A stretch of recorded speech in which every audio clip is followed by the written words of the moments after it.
Okay, so had some problems with YouTube. Using my computer recorder thingy for this, so the quality might be rubbish. Apologies in advance. Continuing on from my vlog I just did about hand luggage, I'm going to do one about hold luggage as well. It depends on the airline and it depends on various things, how much luggage allowance that you get, but the standard is 23 kilos. I would really advise you to take one suitcase, not two. As tempting as it is to pay an extra 30 quid and get another bag, it's not worth the stress. You can fit everything you need in one suitcase, trust me. You're going to buy so much stuff out there, you will not need two cases to go over. You might need to buy a case to bring stuff back, probably will actually, but taking it, I would just take the one, personally. I took two on my first ICP in 2008 and it was like hell on earth. I had to take two suitcases, a laptop bag, a backpack, a hoodie. It was hot, I was sweating, I'd never been there before, I was stressing out. It was not a fun experience. So my advice to you is take one suitcase. And in that suitcase, I've written a little list and I'm just going to work through it and my advice on what you should take. First off, it's Florida. You have pools in your complexes, at least one if not two. There's also water parks and the sea and all these fun things, so you will want to think about taking swimming stuff if you like swimming. I would also take a beach towel, mainly because on your first night you may not have the time to go to Walmart. The buses only run until a certain time, and if you get in late or your flight's delayed like mine was last year, and I didn't get in till 11 PM, there wasn't time to go to Walmart, you just wanted to go to sleep. But you might want to have a shower, so if you take a beach towel, you can use it on your first night until you get some bath towels at Walmart for cheap, and then you can keep it obviously and use it as a beach towel. So I'd advise taking a beach towel, take your swimming stuff. Chargers. Take chargers obviously for all your electricals, phone, camera, iPod, laptop, all that stuff. Make sure you take American plug adapters as well, because you won't be able to plug them in otherwise. I personally would take 2 or 3 probably. And with your camera as well, if it's a digital camera, make sure you take enough memory cards to put your photos on, because if you don't have a laptop to offload them to, then you're kind of stuffed. But it depends on how camera crazy you are. I'm awful, so I would take millions of memory cards with me, but it's up to you. Hairdryer, straighteners, girly kind of thing, but make sure that they are going to work in America. They've got to be dual voltage, or got to say on the packaging that you can use them abroad in America. Otherwise you will find that you plug things in and they're just not very good. They're really weak, they don't heat up properly, they won't work at all. And it's just a waste of time and effort and space and weight in your luggage. So make sure that you're going to work. I know for a fact that new GHDs, they are dual voltage, but old ones are not. So make sure that you know. Any medicines you need to take, prescriptions, things like that. Contact lenses. I would take your prescription if you do wear contact lenses or glasses, just in case you need to go to an optician, because they won't do anything without a prescription. Obviously any home comforts, any chocolate you want to take. I know my suitcase is not the only one that was packed full of Galaxy Caramel last year.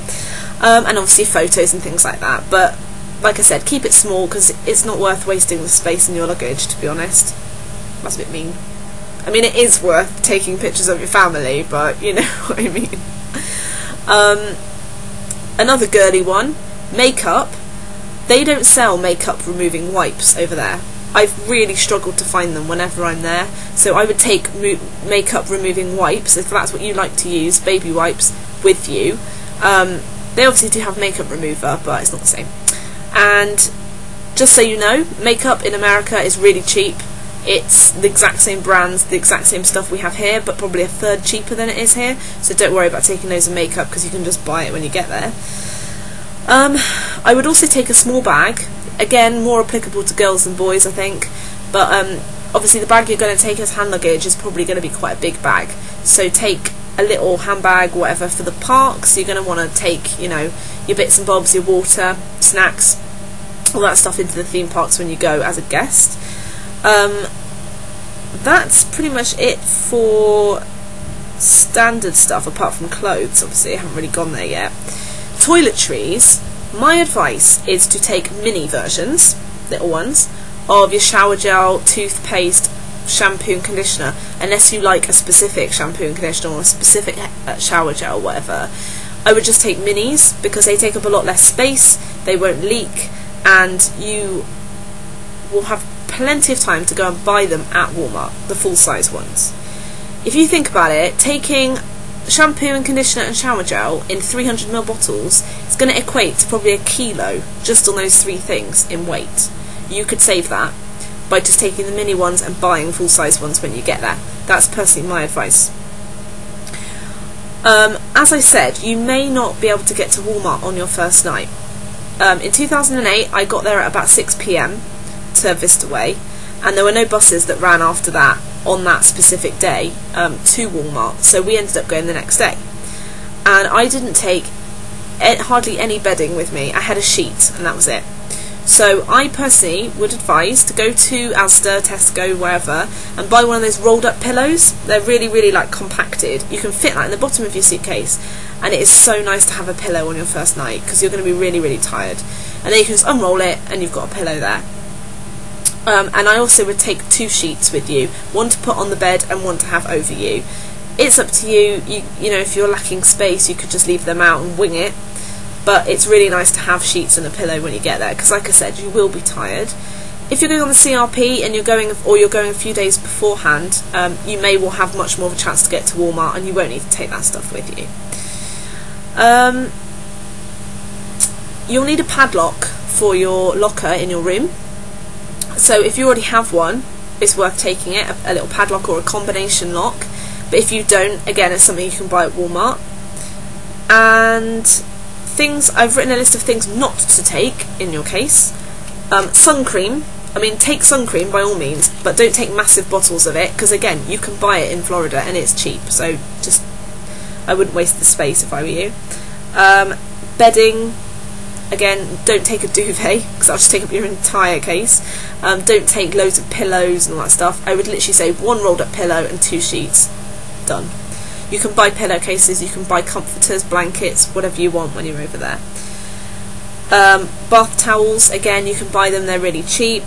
Kitchen stuff, you won't need anything for your kitchen.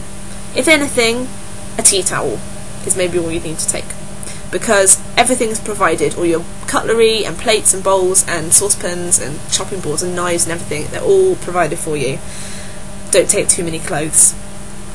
I'm going to get on to clothes now. My advice is to take 2 weeks worth of clothes, as if you're going on holiday really. Take your favourite clothes. Bear in mind what the weather's going to be like. If you're going for the summer ICP, it's going to be hot. Really hot. Probably 35 degrees most days. You will have a lot of thunderstorms, you'll have a lot of heavy rain, but it's very short periods, and if you do get soaked, you'll dry off really quickly. I would take 1 hoodie or jumper of some sort, because it can get a bit cold in the air conditioning in your apartment. And obviously it might pour with rain and you get caught, so you could always wear that. But I would take 2 weeks worth of clothes in terms of shorts and t-shirts and things like that. You have a washer and a dryer in your apartment complex, and if you're in the Commons, it will actually be in your apartment as well. So you don't need to worry about it. You can wash your clothes. Shoes. I've always tried to stick to 3 pairs of shoes. I find this quite hard. I end up taking maybe 5 or 6. But I reckon all you need is a pair of flip-flops, a pair of comfortable shoes for walking around the parks in, and a pair of nice shoes for traditions, and potentially for your first couple of days at work if you don't get your shoes straight away. So I would probably make those black and flat as well, because when you have traditions and your orientation of the park and all that stuff, you're going to be doing a lot of walking. You can take heels, but just be warned that you will be doing a lot of walking, and you kind of need them to be comfortable. And if you have to wear them for your first day at work, you don't want to have heels, because that'll look ridiculous with most costumes. You will need business clothes as well. It's all in your documentation that Yummy Job sends you, but you'll need business clothes for 2 or 3 days. I personally would take 3 days. I'm going to do another vlog on about arriving in Florida and your first few days in Florida, because I know that's something a lot of people are worried about.